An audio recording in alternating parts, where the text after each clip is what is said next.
Welcome back ಐಸಿರಿ logs ಇನ್ Kannada day 2. ಇವತ್ತು ನನ್ನ ದಿನ 6 o'clock ಶುರುವಾಯಿತು.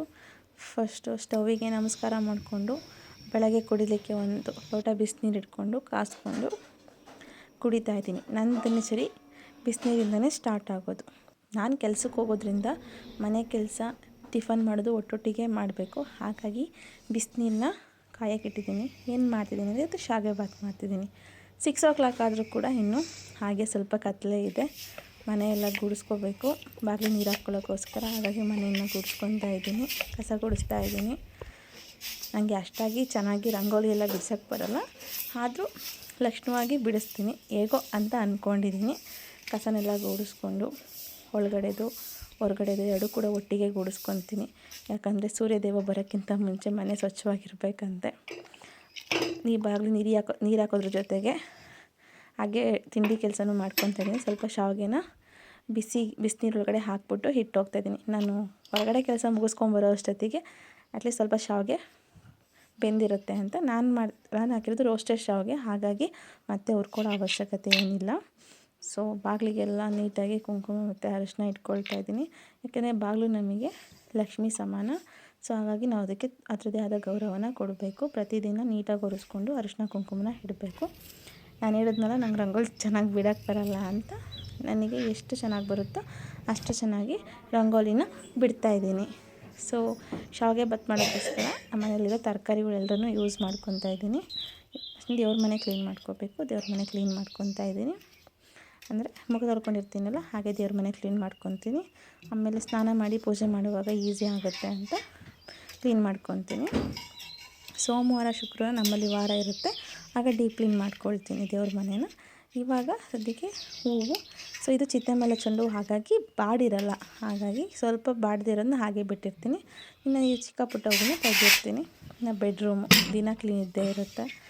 ಓಪನ್ ಮಾಡಿ ಸ್ವಲ್ಪ ಹೊಸ ಗಾಳಿ ಬರಲಿ ಅಂತ ಬಿಡ್ತಾಯಿದ್ದೀನಿ. ಸ್ನಾನಕ್ಕೋಸ್ಕರ ಹಂಡೆ ಒಲೆ ನೀರು ಕಚ್ಚಿರೋದು. ಸೊ ಶಾವಿಗೆ ಎಲ್ಲ ಬೆಂದಿದ್ದಾಯಿತು. ಇವಾಗ ಒಗ್ಗರಣೆ ಹಾಕೋಣ ಅಂತ ಸ್ವಲ್ಪ ಬಾಣಲಿಗೆ ಎಣ್ಣೆ ಹಾಕಿದ್ದೀನಿ. ಸೊ ಇದಕ್ಕೆ ಸ್ವಲ್ಪ ನಾನು ಜಾಸ್ತಿನೇ ಎಣ್ಣೆ ತೊಗೊಂಡಿದ್ದೀನಿ. ಏನಕ್ಕೆ ಅಂದರೆ ನಾನು ತರಕಾರಿಗಳನ್ನ ಬೇಯಿಸ್ಕೊಂಡಿಲ್ಲ, ಎಣ್ಣೆಲೇ ಫ್ರೈ ಮಾಡ್ಕೊಳ್ಳೋದ್ರಿಂದ ಸ್ವಲ್ಪ ಎಣ್ಣೆ ಜಾಸ್ತಿ ತೊಗೊಂಡಿದ್ದೀನಿ. ನನಗೆ ಕಡಲೆ ಬೀಜ ಅಂದರೆ ತುಂಬ ಇಷ್ಟ, ಹಾಗಾಗಿ ಸ್ವಲ್ಪ ಎಣ್ಣೆಯಲ್ಲಿ ಕರ್ಕೊಂಡು ಹುಟ್ಕೊಳ್ತಾ ಇದ್ದೀನಿ. ತಿಂಡಿ ಒಳಗಡೆ ಹಾಕಿದ್ರೆ ಚೆನ್ನಾಗಿರಲ್ಲ ಅಷ್ಟಾಗಿ. ಈ ಥರ ಇದ್ದರೆ ಕ್ರಂಚಿಯಾಗಿ ಬಾಯಿಗೆ ಸಿಗುತ್ತೆ ಅಂತ ಎಣ್ಣೆ ಆಲ್ರೆಡಿ ಕಾದಿದೆ. ಅದಕ್ಕೆ ಸ್ವಲ್ಪ ಸಾಸಿವೆ, ಜೀರಿಗೆ, ಕಡಲೆಬೇಳೆ ಹಾಕ್ಕೊಂಡು ಚೆನ್ನಾಗಿ ಫ್ರೈ ಮಾಡ್ಕೊಳ್ತಾ ಇದ್ದೀನಿ. ಸ್ವಲ್ಪ ಉದ್ದಿನಬೇಳೆ ಒಬ್ಬೊಬ್ರಿಗೆ ಇಷ್ಟ ಆಗುತ್ತೆ, ಇಷ್ಟ ಆಗದಿರೋರು ಹಾಕ್ಕೊಳ್ಳಲ್ಲ. ನನಗೆ ಸ್ವಲ್ಪ ಇಷ್ಟ ಅಂತ ನಾನು ಉದ್ದಿನಬೇಳೆ ಸಹ ಹಾಕ್ಕೊಳ್ತಾ ಇದ್ದೀನಿ. ಚೆನ್ನಾಗಿ ಅದನ್ನು ಫ್ರೈ ಮಾಡ್ಕೊಳ್ತಾ ಇದ್ದೀನಿ. ಸೊ ಅದಾದಮೇಲೆ ಅದಕ್ಕೆ ಚೆನ್ನಾಗಿ ಫ್ರೈ ಆದಮೇಲೆ ಇದಕ್ಕೆ ನಾನು ಸ್ವಲ್ಪ ಈರುಳ್ಳಿನ ಹಾಕ್ಕೊಳ್ತೀನಿ. ಈರುಳ್ಳಿನ ನಾನು ಚಿಕ್ಕದಾಗಿ ಕಟ್ ಮಾಡ್ಕೊಂಡಿದ್ದೀನಿ. ಸೊ ಅದನ್ನು ಹಾಕ್ಕೊಳ್ತಾ ಇದ್ದೀನಿ. ಈರುಳ್ಳಿ ಮತ್ತು ಮೆಣಸಿನ್ಕಾಯಿ ಎರಡೂ ಕೂಡ ಹಾಕ್ಕೊಳ್ತಾ ಇದ್ದೀನಿ. ಇದು ಸ್ವಲ್ಪ ಹೊಂಬಣ್ಣ ಬರೋವರೆಗೂ ಚೆನ್ನಾಗಿ ಎಣ್ಣೆಯಲ್ಲಿ ಫ್ರೈ ಆಗಬೇಕಾಗುತ್ತೆ. ಸೊ ಇದಾದಮೇಲೆ ಹೆಚ್ಚಿಟ್ಕೊಂಡು ತರಕಾರಿ, ಟೊಮೊಟೊ ಸ್ವಲ್ಪ ನನಗೆ ಇಷ್ಟ, ಹಾಗಾಗಿ ಹಾಕ್ಕೊಳ್ತೇನೆ.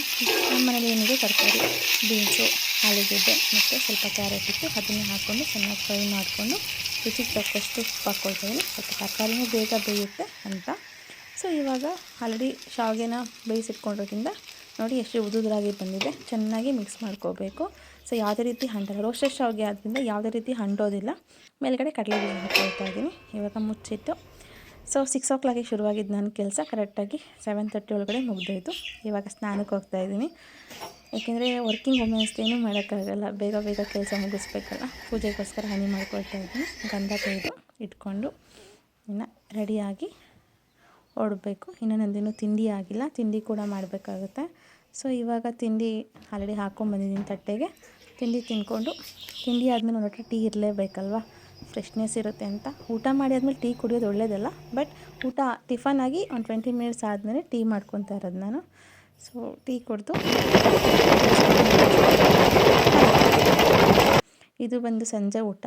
ಸೊ ನಮ್ಮನೆಯವ್ರು ಇವತ್ತು ಬಂದಿರೋದ್ರಿಂದ ಅವರಿಗೆ ಪುಳಿಯೋಗರೆ ಗೊಜ್ಜಿತ್ತು ಅಂತ ಕಲಿಸ್ಕೊಟ್ಟು ನಾನು ಸ್ವಲ್ಪ ಮೊಸರು ಮಜ್ಜಿಗೆಯನ್ನು ಊಟ ಮಾಡ್ತಾಯಿದ್ದೀನಿ. ಯಾಕೋ ನನಗೆ ಮಜ್ಜಿಗೆನ ಊಟ ಮಾಡಬೇಕು ಅನ್ನಿಸ್ತು. ಊಟ ಆದಮೇಲೆ ಸ್ವಲ್ಪ ವಾಕು, ಅಟ್ಲೀಸ್ಟ್ ಊಟ ಮಾಡಿ ಜೀರ್ಣ ಆಗಬೇಕಲ್ವ. ಸ್ವಲ್ಪ ವಾಕ್ ಮಾಡಿಕೊಂಡು ಒಂದು 5-10 minutes ವಾಕ್ ಮಾಡ್ಕೊಂಡು ಚೆನ್ನಾಗಿ ಆಮೇಲೆ ಮನೆ ಕೆಲಸ ಮತ್ತು ಅಡುಗೆ ಮನೆಗೆ ಹೋಗಿ ಅಡುಗೆ ಮನೆ ಎಲ್ಲ ಕ್ಲೀನ್ ಮಾಡಿಕೊಂಡು ಸೊ ಸ್ಟವ್ ಮೇಲೆ ಒಂದು ಪಾತ್ರೆ ಇಟ್ಬಿಟ್ಟು